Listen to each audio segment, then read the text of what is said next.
Wow, প্লেঅফে মাঠে নামার আগেই আন্ডার রাসেলকে দলে ফিরিয়ে সবাইকে চমকে দিলেন সিলেট টাইটান্স।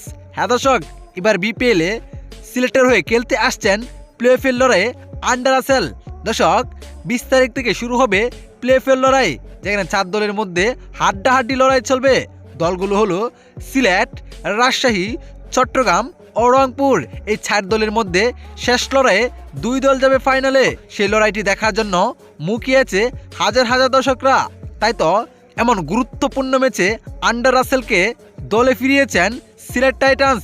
সব কিছু ঠিকঠাক থাকলে আগামী প্লেঅফের প্রথম ম্যাচেই দেখা যাবে আন্ডার রাসেলকে। তো দর্শক, কে কে আন্ডার রাসেলকে সিলেট টাইটান্সে দেখতে চান অবশ্যই জানাবেন আপনার মতামত এই ভিডিওর কমেন্ট বক্সে। ধন্যবাদ।